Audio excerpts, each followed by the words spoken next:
જ્યારે એક વિચાર વિઝનનું સ્વરૂપ લે ત્યારે સાકાર થાય છે સપનાઓ. સરદાર પટેલે પણ કંઈક આવું જ સપનું જોયું હતું ભારત માટે.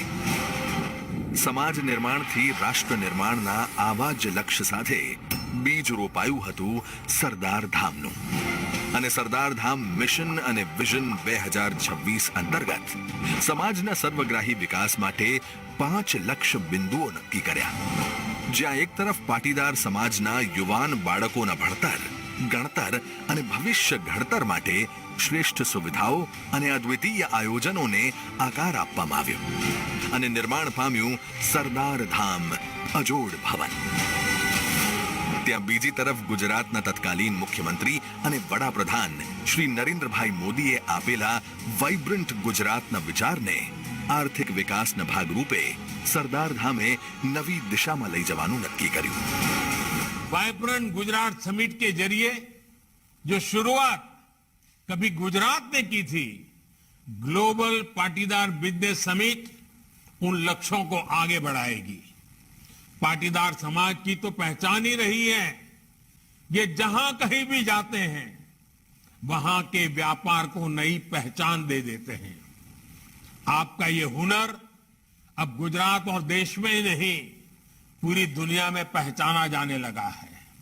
लेकिन पाटीदार समाज की एक और भी बड़ी खूबी है, ये कहीं भी रहे भारत का हित आपके लिए सर्वोपरि रहता है. સમાજ નિર્માણથી રાષ્ટ્ર નિર્માણ સર્વોપરીના આ જ મંત્ર સાથે પ્રમુખ સેવક ગગજી સુતરિયા અને સમગ્ર ટ્રસ્ટીગણ દ્વારા પાટીદાર ઉદ્યોગપતિઓ અને સર્વ સમાજના ઉદ્યોગ સાહસિકોને ગ્લોબલ પાટીદાર બિઝનેસ સમિટના માધ્યમથી એક મંચ પર લાવવા માટે વર્ષ 2018થી મહાત્મા મંદિર ગાંધીનગર ખાતેથી શરૂ કરવામાં આવ્યું ગ્લોબલ પાટીદાર બિઝનેસ સમિટ. દર 2 વર્ષે આયોજિત થતું આ સમિટ પાટીદાર સમાજની નવી પેઢી માટે બન્યું સફળતાની એક નવી દિશા. વર્ષ 2018 અને 2020માં ગાંધીનગર ખાતે આયોજિત સમિટની સફળતા બાદ ફરી એકવાર ગુજરાતના ઔદ્યોગિક હબ તરીકે ઓળખાતા સુરત ખાતે આયોજિત થઈ રહ્યું છે ગ્લોબલ પાટીદાર બિઝનેસ સમિટ 2022. જ્યાં 12 થી વધુ ચાવીરૂપ બિઝનેસ સેક્ટર્સના 950 થી વધુ સ્ટોલ્સ બનશે એક્ઝિબિટર્સ માટે સફળતાની સીડી.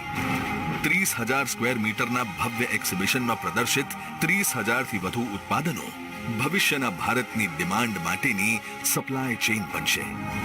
કારણ કે B2B મીટિંગ્સ જોડશે ઉદ્યોગપતિઓને અને એક્ઝિબિટર્સને નવા ડિસ્ટ્રીબ્યુટર્સ સાથે. દેશ વિદેશથી આવનારા પ્રતિનિધિઓ અને ઉદ્યોગપતિઓની સાફલ્ય ગાથાઓ યુવા ઓન્ટરપ્રિનર્સને જોડશે મોટિવેશન સાથે, જેનાથી સાકાર થશે આત્મનિર્ભર ભારત બનાવવાનો સંકલ્પ. કારણ કે મહેનતનો કોઈ પર્યાય નથી અને પાટીદારોની સફળતાનું રહસ્ય એમની સાહસિકતા સાથે વ્યાપાર ક્ષમતા છે. અને આ ઉદ્યોગ રત્નો છે પાટીદારોની સફળતાના સાથીદાર. કારણ કે જેમ પહેલા કીધું એમ, જ્યારે એક વિઝન આવનારી પેઢી માટે આદર્શ બને અને આ આદર્શ જ્યારે ઉજ્જવળ ભવિષ્યનો પાયો બને ત્યારે સાકાર થાય છે સપનાઓ, જેનું શ્રેષ્ઠ ઉદાહરણ છે ગ્લોબલ પાટીદાર બિઝનેસ સમિટ 2022.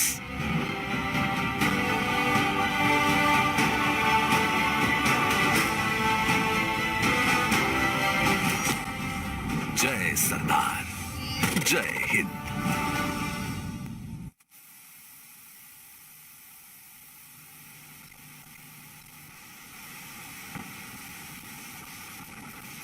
હવે આપ સાહેબને વિનંતી કરવામાં આવે છે કે સરદારધામ સમિટ અને એક્ઝિબિશનની સફળતા માટે આપના શુભાશીષ અને આશીર્વાદ માટે વિનંતી કરું છું. नमस्ते.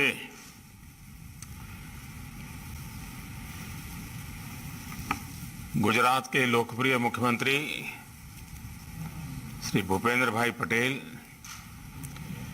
केंद्रीय मंत्रिमंडल के मेरे सहयोगी मनसुख भाई, पुरुषोत्तम रूपाला, अनुप्रिया जी, गुजरात भाजपा के अध्यक्ष CR पाटिल, सरदार धाम के प्रमुख सेवक श्री जगजीभाई सुतरिया, पाटीदार समाज के सभी वरिष्ठ जन, देश विदेश से आए सभी अतिथिगण, उद्योग जगत के साथी, देवी और सज्जनों। वैसे आज का कार्यक्रम ऐसा है कि गुजरात की सरकार और गुजरात भारतीय जनता पार्टी पूरी तरह आपके बीच होती, लेकिन आज एक कार्यक्रम का क्लैश हो गया। हमारे राष्ट्रीय अध्यक्ष भी आज अहमदाबाद में हैं, तो उनका भी एक बहुत बड़ा कार्यक्रम सभी सांसदों, विधायक और मंत्रियों के साथ है। तो मैंने कहा चलिए मैं जा रहा हूं मैं सवाल लूंगा तो वो सब दुविधा में थे, लेकिन मैंने उनसे कहा कि मैं जाऊंगा, आप चिंता मत कीजिए, आप अपना कार्यक्रम करते रहिए। मुझे खुशी हुई, बहुत सारे परिचित चेहरे मैं मेरे सामने देख रहा हूं। हम सब जानते हैं कि दुनिया के सबसे तेजी से विकसित हो रहे शहरों में एक शहर सूरत है, और आप सब आज सूरत में बैठ करके नए संकल्प ले रहे हैं। आप सबका बहुत बहुत अभिनंदन। कुछ महीने के अंतराल में सरदार धाम से जुड़े साथियों, देश दुनिया में गुजरात और भारत के गौरव को बढ़ाने वाले आप सभी बहनों भाइयों को फिर से मुझे मिलने का मौका मिला है। ये गुजरात के प्रति और भारत के प्रति हमारे साझा संकल्पों, साझा प्रतिबद्धता का ही प्रमाण है। साथियों, देश को जब नई नई आजादी मिली थी तो आजादी के प्रारंभिक दिन थे, और उस समय सरदार साहब ने जो कहा था, और उन मुश्किल भरे हालात में सरदार साहब के शब्दों की ताकत देखिए। उन्होंने कहा था, भारत में संपदा की, वेल्थ की कोई कमी नहीं है, हमें बस अपने दिमाग, अपने संसाधनों को इनके सदुपयोग के लिए लगाना होगा। मैं कहता हूं कि आजादी के मुकाबले में आने वाले 25 सालों के लिए जब हम एक संकल्प के साथ निकले हैं, तो सरदार साहब की इस बात को हमने कभी भूलना नहीं चाहिए।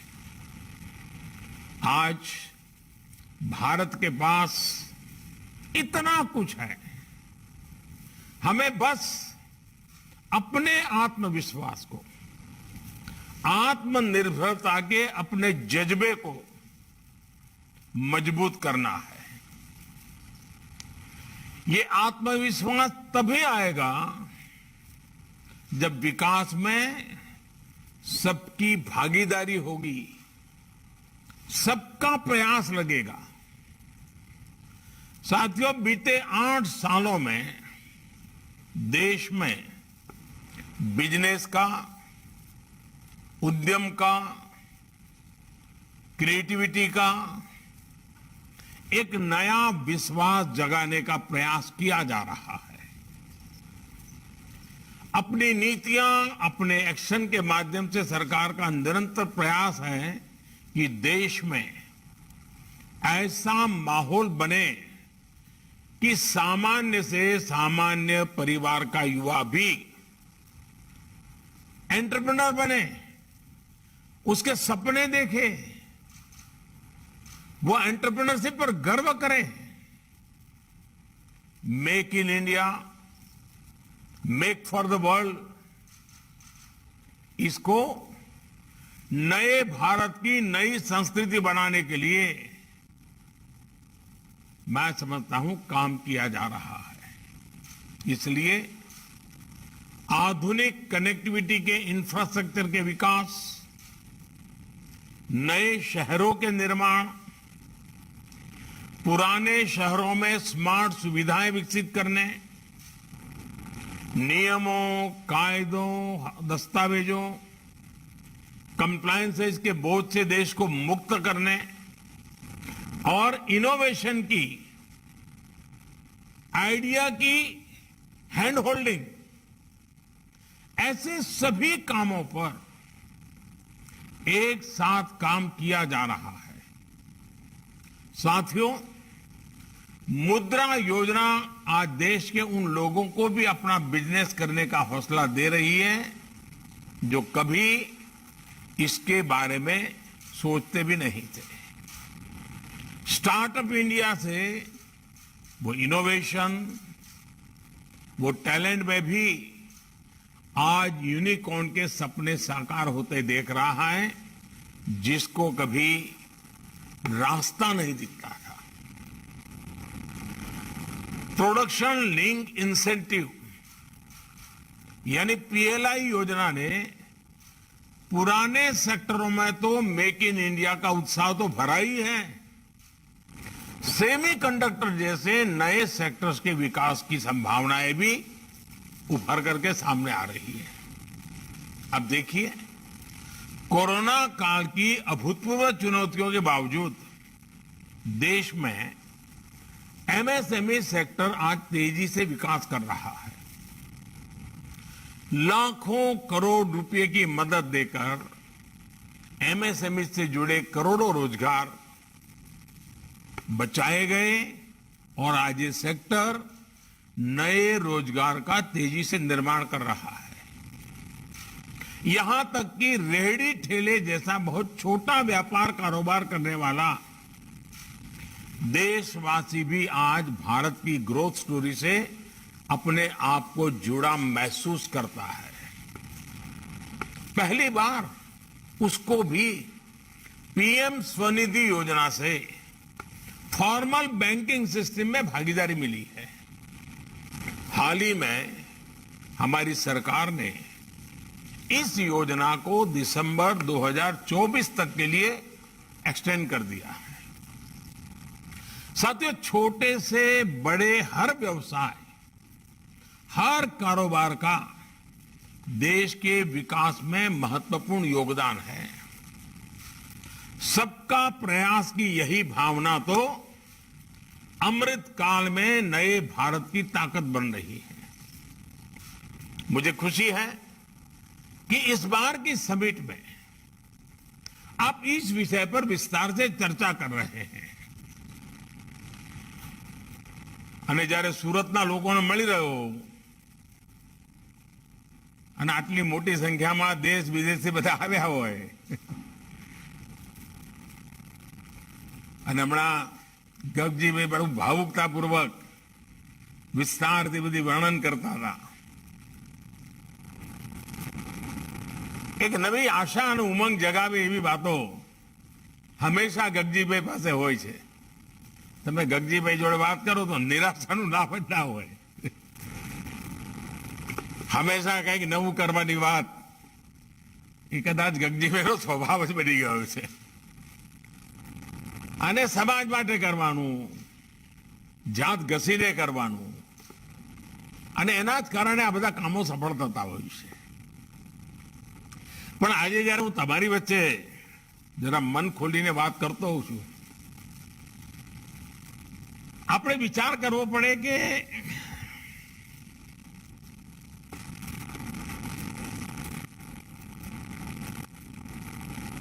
માત્ર જમીનો લેવી અને વેચવી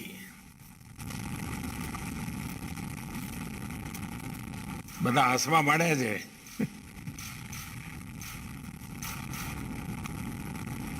કોઈ એ કામ કરે મને વાંધો નથી, પણ એ જ કરવાનું છે। પછી મોટી મોટી યોજનાઓ અને મોટી મોટી સ્કીમો અને પછી આટલા ફ્લેટ બનાવીશું ને આટલા બંગલા બનાવીશું ને ચલો એ પણ એક કામ છે. હીરાની દુનિયામાં તો આપણે હીરા બનાવી ગયા, પણ હું આજે કંઈક જુદા ક્ષેત્રોમાં તમને લઈ જવા માંગુ છું. અને મને ખાતરી છે કે ગગજીભાઈ મને બરાબર સમજે છે, એટલે ગગજીભાઈ બરાબર પકડશે. ભલે આપણે આ સમિટ દર 2 વર્ષે કરતા હોઈએ, પણ મારું એક સૂચન છે ગગજીભાઈ કે એક 10-15 ગ્રુપ બનાવો સમાજના, અને એમાં 25-30% વડીલો હોય જે અનુભવી છે, અને 40-50% તરવરિયા જુવાન હોય જેમની પાસે નવી દુનિયાની ખબર છે, અને એમને વિષયો વહેંચી દો અલગ અલગ કે ભાઈ બતાવો આ વિષયમાં આપણે ગુજરાતમાં આગળ વધવું હોય અથવા દેશમાં આગળ વધવું હોય તો દુનિયામાં શું છે, એના માટે રો મટીરિયલનું શું છે, માર્કેટનું શું છે, સરકારની નીતિઓમાં શું વાંકા પડે એવું છે, વાંધો પડે એવું શું છે, આનું બરાબર એક એક વિષય લઈને કામ કરે. અને સરકારને પણ આજે તમારું નાનું ગ્રુપ હોય એમ્પાવર ગ્રુપ, એ સરકારને નીતિઓ બનાવવા માટે થઈને ડોક્યુમેન્ટેશન કરાય, ચીજો આપે, એને કે સાહેબ આમાં આપણે આગળ વધવું હોય તો અત્યારની તમારી આ નીતિઓ અને કાયદામાં ઉણપ છે, એનો વિચાર થાય. પછી એક સરસ ડોક્યુમેન્ટ તૈયાર કરે બેન્કિંગ માટે કે ભાઈ બેન્કિંગ આ બધી બાબતમાં આગળ આવતી નથી. હવે મને ખબર છે અમારે ત્યાં દર અઠવાડિયે તમારા ડાયમંડ વાળા એક ફરિયાદ કરે છે, બેંકો વાળાએ અમને નામું નક્કી લાગ્યું છે કંઈક કરો અમારું. તો નીતિઓમાં ક્યાં ભૂલ છે, કેમ પ્રાયોરિટીના પ્રશ્નો ઊભા થાય છે. એવી રીતે ફિનટેક આખો કારોબાર, ફાઇનાન્સની દુનિયામાં ટેકનોલોજી, આવા અલગ અલગ વિષયો આપણે નક્કી કરીએ કે ભાઈ આ વખતે 10 વિષયો કરવા છે, અને 10 વિષયોમાં પછી એમાં બહારના એક્સપર્ટ પણ લઈએ, એકેડેમિશિયન્સ લઈએ, અને કોઈ પણ ચીજ ગ્લોબલ સ્ટાન્ડર્ડનો જ વિચાર કરવો, એનાથી નીચે વચવાનું નહીં. અને હું આપને વિશ્વાસ આપું છું કે તમારા આ ગ્રુપ આ પ્રકારના આખા ડોક્યુમેન્ટેશન કરીને જો મારો સમય માગશે તો હું વારાફરતી એમને સમય આપીશ, એમના પ્રેઝન્ટેશન જોઈશ, સરકારના લોકોને પણ બેસાડી સાથે, બીજા વિભાગોના, અને આપણે સાથે મળીને નીતિઓ બદલવાની હોય, ઇવન યુનિવર્સિટીમાં કોર્સીસ બદલવાની જરૂર પડે. ઘણી વાર કેટલાક વિષય એવા હોય કે આપણને યુનિવર્સિટીમાં ભણાવવામાં ભાઈ આ હવે જમાનો જતો રહ્યો, હવે આ ભણાવવું પડે. સ્કિલ ડેવલપમેન્ટમાં બદલ કરવો હોય તો એમાં વિચાર કરાય. તો એક તો આના ઉપર આપણી ટીમ કઈ કામ કરી શકે કે. બીજું એક મને લાગે છે કે ભારત સરકારે જે નેશનલ એજ્યુકેશન પોલિસી લાવી છે, એનઈપી, હિન્દુસ્તાનમાં શિક્ષણ નીતિ આટલો બધો આવકાર પામે, એનું આટલું બધું ગૌરવ થાય, એ પોતે જ એક મોટી ઘટના છે.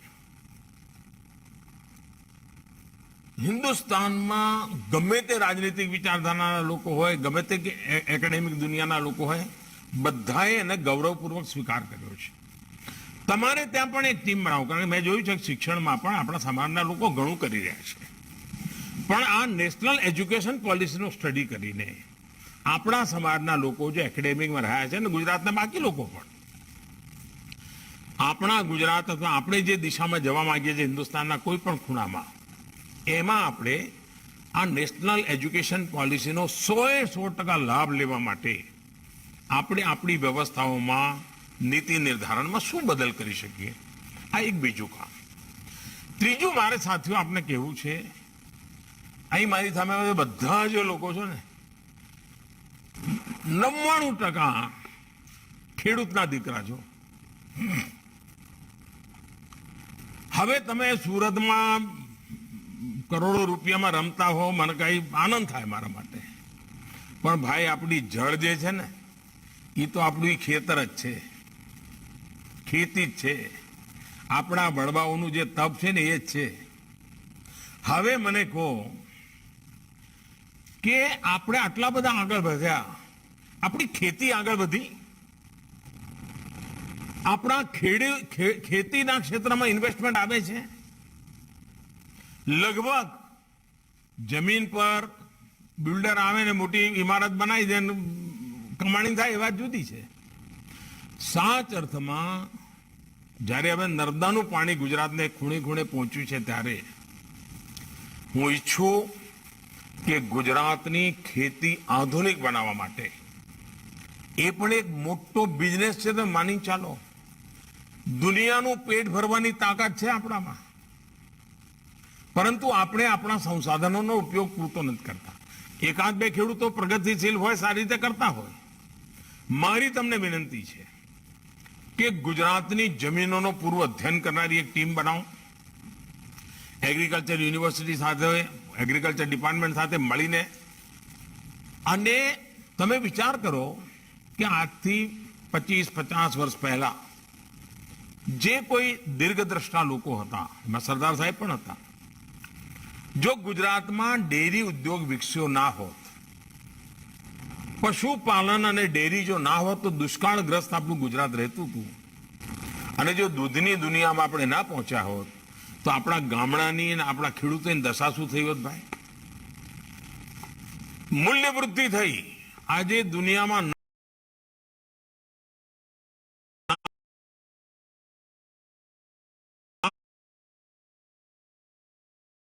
નામ થઈ ગયું અમૂલનું, અને આપણી બનાસ ડેરી હોય,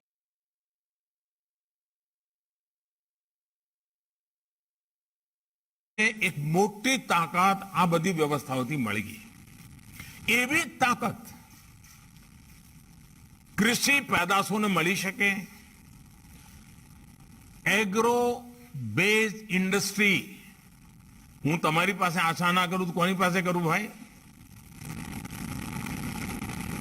જેમ હીરો ચમકાવી શકો ને ભાઈ, એમ મારા ખેડૂતની મહેનત અને એના પરસેવાને તમે ઓર ચમકાવી શકો એટલી તાકાત છે. અને તેથી ફૂડ પ્રોસેસિંગ ખૂબ મોટું ક્ષેત્ર છે. પૂરી દુનિયાની અંદર મોટા માર્કેટની સંભાવના છે. આપણે હજુ એમાં ઘણા પાછળ છીએ, કારણ પ્રાઇવેટ ઇન્વેસ્ટમેન્ટ ખેતીમાં આવી નથી રહ્યું.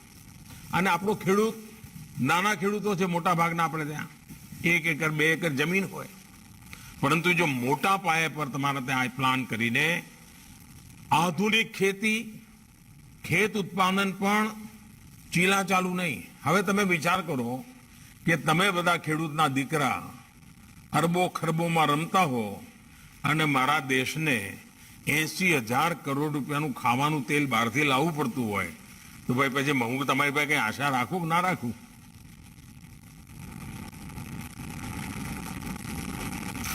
આપણે આ બદલાવ લાવી શકીએ કે ના લાવી શકીએ? આત્મનિર્ભરની વાત કરીએ તો ખાલી ડાયમંડમાં થોડું આત્મનિર્ભર થવાનું હોય ભાઈ. અને એટલા માટે ફૂડ પ્રોસેસિંગ ભારત સરકારની એફપીઓની યોજના બની છે. નાના નાના ખેત ઉત્પાદન વાળાના સંગઠનો ખૂબ પૈસા ભારત સરકાર આપે છે. આપ વિચાર કરો કેટલું મોટું ક્ષેત્ર છે. એ જ રીતે તમને ખબર છે કે ઓર્ગેનિક ઉત્પાદ તમે પણ તમારામાંથી 90% બજારમાં ખરીદવા જતા હશો તો 4 વાર જોતા હશો લેવલ ઓર્ગેનિક છે ભાઈ. કેરી ખાવા લેવા જાવ તોય ઓર્ગેનિક જોવો તમે. હવે તો ઘરમાં આપણી બધી માતાઓ બહેનો પણ ઓર્ગેનિક લાયા છે એમ કહેતા હોય. જમવા બેસાડો તો કહે કે હા આજે શાકભાજી ઓર્ગેનિક છે, અમારે તો ખાવ જરા એમ કે. હવે જો આ આકર્ષણ આપણા ઘરના ડાઇનિંગ ટેબલ સુધી પહોંચ્યું હોય, તો આપણે હવે આપણા સદનસીબે ગુજરાતના ગવર્નર આચાર્ય દેવવ્રતજી સમર્પિત ભાવે પ્રાકૃતિક ખેતીનું અભિયાન ચલાવી રહ્યા છે. ગુજરાતના ખેડૂતોએ પ્રાકૃતિક ખેતીને ગળે લગાવી છે. આપણે એમાં વ્યાપારિક બુદ્ધિથી જોડાઈ શકીએ, નેચરલ ફાર્મિંગમાં. એ જ રીતે જેમ દૂધમાંથી બધી જુદી જુદી પ્રોડક્ટ અને ડેરી ઉદ્યોગ વિકસ્યો, એવી તાકાત ગોબરમાં છે. આપણે ગોબરધન મોટો પ્રોજેક્ટ ભારત સરકારે નક્કી કર્યો છે. તમે બધા ઉદ્યોગકારો, તમે જે જિલ્લામાંથી આવો છો, એ જિલ્લામાંથી જેમ ડેરીનું આખું મોડેલ છે એવું ગોબરધનનું મોડેલ બનાવી શકો અને એમાંથી ગેસ ઉત્પાદન થાય, ગેસનું ઇન્ડસ્ટ્રીમાં વેચાણ થાય અને એમાંથી પ્રાકૃતિક ખાતર તૈયાર થાય, એ પણ લોકોને જાય. આપણે ત્યાં ઉમરેઠમાં એક પ્રોજેક્ટ છે, હમણાં મેં મારે ત્યાં કાશીમાં જ્યાં હું MP છું ત્યાં બનાવ્યો છે. આપણે ત્યાં બનાસ ડેરી એ સરસ બનાવ્યું છે. આ બધા ખેતી સાથે જોડાયેલા છે, એ આપણે કરી શકીએ. આપણું એક સપનું છે ગુજરાતમાં કે આપણો અન્નદાતા ઉર્જાદાતા બને. ખેતી, ખેતર અને ઉદ્યોગ. શા માટે આપણા ખેડૂતને ગાઈડ ના કરવી? શેડાની જમીન બે પડોશી જોડે ઝઘડા ના એટલે 2 મીટર જમીન આપણી બરબાદ થાય છે. ઓલો એ વાડ કરે ને આ એ વાડ કરે, 2 મીટર જમીન બરબાદ થાય છે. એના ઉપર ખાલી સોલાર પેનલ લગાવીને આપણા ખેડૂતોને અન્નદાતા ઉર્જાદાતા બી બની શકે, આપણું ગામડું સમૃદ્ધ થઈ શકે. ગુજરાત સરકારે નીતિ બનાવેલી છે, ખેડૂતો વીજળી ઉત્પાદન કરે તો એને ખરીદવાની નીતિ બનાવેલી છે. પણ આમાં તમારે ઉદ્યોગ જગતના લોકોએ જોડાવવું પડે, આપણી યંગ જનરેશનને જોડાવવું પડે.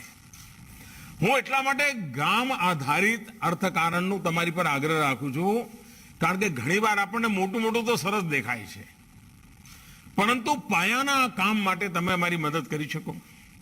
અને હું 100% કહું છું કે તમે કરી શકો. એ જ રીતે એક સેવાનું કામ. આ આઝાદીનો અમૃત મહોત્સવ છે. એક સપનું આપણે જોયું છે. પહેલાના જમાનામાં આપણને ખબર છે કે કોઈ મોટી ઘટના બની હોય, કોઈ મોટો વિજય થયો હોય તો ગામમાં વિજય સ્તંભ લગાવ્યો હોય, કોઈ ગામની અંદર બહુ મોટી ઘટના બની હોય તો ગામનો ગેટ બનાવ્યો હોય. આ તો આપણે ઇતિહાસમાં જોતા આવ્યા છીએ. આઝાદીના 75 વર્ષ થયા, એની યાદગીરીમાં આપણે શું કરી શકીએ જે આવનારી પેઢી યાદ રાખે? ભાઈ, આ ભારતના આઝાદીના 75 વર્ષ થયા તો આ કામ આપણા ગામમાં થયું. અને એટલા માટે એક નાનકડી વાત મેં કરી છે કે દરેક જિલ્લામાં 75 મોટા તળાવ બનાવી છે કે અમૃત સરોવર નામ મેં આપ્યું છે. એક જિલ્લામાં 75. આપ વિચાર કરો, એ પાણી આપણે સફળ થયા જ્યારે ગુજરાતની અંદર હું હતો અને ચેક ડેમની વાત કરી. મેં સુરતના બધા લોકોને એ વખતે જોડ્યા હતા અને તમે બધા એમાં મને મદદ પણ કરી હતી. અને ગુજરાતમાં આપણે આખું ચેક ડેમનું માળખું બનાવ્યું અને આપણા પાણીના તળ ઉપર આવ્યા. પાણીના તળ ઉપર આવ્યા તો એની જમીનની પણ કિંમત ઉપર ગઈ. હવે આપણે આ એક જિલ્લામાં 75 તળાવ, અને તળાવ એટલે મામૂલી નહીં, પર્યટનનું કેન્દ્ર બની જાય, આકર્ષણનું કેન્દ્ર બની જાય. સાંજ પડે ગામના વડીલો ત્યાં જઈને બેસવાનું મન થાય એવા તળાવ. આઝાદીના અમૃત મહોત્સવ નિમિત્તે 75 તળાવ એક જિલ્લામાં, 5 જિલ્લા, 10 જિલ્લા, 15 જિલ્લા તમે દત્તક લઈ શકો. અને આ 15મી ઓગસ્ટ પહેલા કંઈક કરી બતાવી શકો. તમને થશે કે અમે તો અહીંયા કારખાના નાખવાની વાત કરતા હતા, મોદી સાહેબ તો પાછા જાતિ આવ્યા હતા ત્યાં મોકલે છે. મૂળ એ જ તાકાત વાળું છે ભાઈ. આપણે આજે જે ફૂલા ફેલ્યા છીએ ને એનું કાળ પેલી જડો આપણી મજબૂત હતી. એ જડો સુકાઈ ન જાય એને મજબૂત કરવા માટે આપણે કંઈક વિચાર કરી શકીએ. અને આમાં પણ ટેકનોલોજી છે, આમાં પણ આધુનિકતા છે, આની અંદર પણ દુનિયાના બજારને કબજે કરવાની તાકાત છે. ક્વોલિટી ખેત પેદાશો અને ફૂડ પ્રોસેસિંગ ખૂબ મોટી શક્તિ ધરાવે છે. એવું જ હમણાં મેં ગુજરાતમાં આયુર્વેદનું એક મોટી સમિટ મેં કરી. દુનિયામાં ભારતના આયુર્વેદની માંગ વધી રહી છે, કોરોના પછી વધી છે. મેં જોયું છે કે કેટલાક જવાનિયાઓ આયુર્વેદના ક્ષેત્રમાં સરસ સ્ટાર્ટઅપ ઉભા કર્યા છે. આપણે આખા ક્ષેત્રની અંદર પહોંચીને દુનિયામાં હોલિસ્ટિક હેલ્થકેરની જે ચર્ચા ચાલી છે એની અંદર આપણે નેતૃત્વ લઈ શકીએ. એટલા બધા ક્ષેત્રો છે સાથીઓ કે સાચ અર્થમાં સુરત કે અમદાવાદ કે વડોદરા કે ભાવનગર જેવા મોટા શહેરોની બહાર જઈને પણ આપણે એક નવું આર્થિક સામ્રાજ્ય ઊભું કરી શકીએ. અને હું તમને બધાને બીજી વિનંતી કરું છું કે હવે જે કરવું છે નક્કી કરીએ કે મોટા શહેરોમાં નથી કરવું. મને યાદ છે જ્યારે મેં જ્યોતિગ્રામ યોજના લાવ્યો 24 કલાક વીજળી. હવે તમારે ત્યાં ઘણી વાર અમારી વિરુદ્ધમાં બધા ઝંડા લઈને પેલા છોકરાઓ નીકળે છે, એમને ખબર નહીં હોય કે પહેલા અંધારામાં કેમ દિવસો કાઢતા હતા. અત્યારે મુર્દાબાદ મુર્દાબાદ કે નીકળી પડતા હોય તમારા જ છોકરાઓ. એમને કહો કેવા દિવસો આપણે કાઢ્યા હતા અને ક્યાંથી નીકળ્યા. મને યાદ છે કે જ્યારે જ્યોતિગ્રામ યોજના આવી, 24 કલાક વીજળી મળવાનું શરૂ થયું, તો સુરતની અંદર હીરાની ઘંટી અને 25 લોકો એક નાનકડી ખોરડીમાં રહેતા હતા. એમને તો હવે વીજળી મળે જ છે, તો આપણે ભાવનગર જિલ્લામાં કે અમરેલી જિલ્લામાં જઈને ઘંટીઓ કેમ ના નાખીએ. અને મોટા ભાગના લોકોએ ગામડામાં જઈને ઘંટીઓ નાખી, ઘરનું પણ કામ કરે, ખેતી કરે, ઘરડા મા બાપને હાચવે અને ઘરમાં નવરો પડે લીરા કસે. આવક થઈ કે ના થઈ, ફાયદો થયો કે ના થયો. આ બદલાવ જે આવ્યો, 24 કલાક વીજળી મળી અને ગુજરાતના ગામડામાં હીરાની ઘંટી લઈ ગયા. તમે જ બધા લઈ ગયા અને મારી સામે, મારી આંખો સામે બધું તમે આ કરેલું છે. અને હું એના માટે તમારા જેટલા વખાણ કરતો હતો ઓછા હતા. એટલે આજે કહું છું કે હવે તમે નક્કી કરો કે ગુજરાતના જે મોટા 15-20 શહેરો છે ને એમાં નહીં, એના પછીનું જે શહેર છે એમાં કામ શરૂ કરવું છે. એક તો ઇન્વેસ્ટમેન્ટનો બચત થશે, જમીન સસ્તી મળશે, મકાન સસ્તા મળશે, માણસ સસ્તા મળશે અને ગુજરાત ફેલાશે, વિકાસનો દાયરો ફેલાશે. અને હવે સમય છે 25 કે 30 એવા નાના નાના શહેરો પકડીએ આપણે અને એને ધમધમતા કરીએ. આજથી 30 વર્ષ પહેલા સુરતમાં કોણ નામ દેતું હતું ભાઈ? આગળ જતું રહ્યું નહીં. આવી જ રીતે આ નાના નાના શહેરો મારે વિકસાવવા છે. એ શહેરોની બગલમાં જ નવા શહેરો બની શકશે. તો તમારી આ યોજનાની અંદર તમે આટલા બધા સમિટની અંદર લોકો મળ્યા છો, આ દિશામાં વિચાર કરી શકો તો મારા મનમાં લાંબા ગાળાની યોજનાઓ સાથેની સ્કીમ બનાવનારું એકેડેમિક વર્લ્ડ હોય, બિઝનેસ સર્કલ હોય, ફિનટેક વાળા હોય, એ મારી સાથે આવે, બેસે. હું ટાઈમ આપવા તૈયાર છું.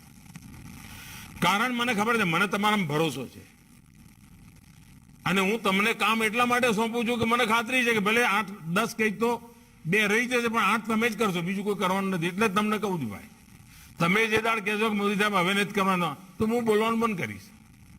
પણ તમે કરો છો હું કહેવાનું, તમે ના કરો ના કહું.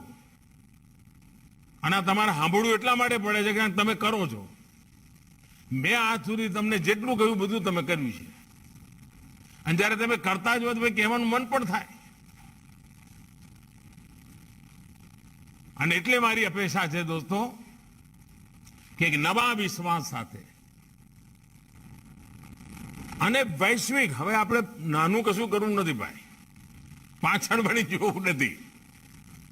એક નવા હું માનું છું કે આપણા જવાનીઓ, તમે એક સારું કામ કર્યું છે કે આપણા પરિવારના ત્રીજી પેઢી જે છે એ છોકરાઓ સરસ ભણવામાં પણ હવે જગ્યામાં નહીં રહે. તમારે ત્યાં ઘણા ટાબરિયાઓ મને મળવા આવતા હોય છે, મને આનંદ થાય છે એમને મળવું. તો તદ્દન નવા વિચારો લઈને આવે છે, નવું કરવાના મૂળ સાથે આવે છે. શિક્ષણમાં પણ નવું શીખવાની વૃત્તિવાળા બાળકો છે. આ મોટી એસેટ છે આપણી. એને ધ્યાનમાં રાખીને આ સમિટને આપણે આગળ લઈ જઈએ તો 2 વર્ષે ભલે મોટી સમિટ કરીએ, પણ દર વચ્ચેનું જે 1 વર્ષ હોય એમાં પેલા જે ગ્રુપ બનાયા હોય એની વચ્ચે વિચાર કરીને આપણે આગળ વધીએ અને 8 કે 10 ચીજો પકડીએ, એમાં છાઈ જવું છે. પછી 2 વર્ષ પછી બીજી 10 ચીજો પકડીશું. તો મને ખાતરી છે તમારી આખી ટીમ નવું વિચારનારી છે, આગળનો વિચાર કરનારી છે, ટેકનોલોજીનો સદુપયોગ કરનારી છે. મારી તમને ખૂબ શુભેચ્છાઓ છે. તમારા બધા વચ્ચે વળવાની વાતો કરવાનો મોકો મળ્યો એટલે જે મનમાં આવતું ગયું બધું કહેતો ગયો છું. એમાં જેટલું પકડાય એટલું પકડજો. એ આવજો. રામ રામ બધા.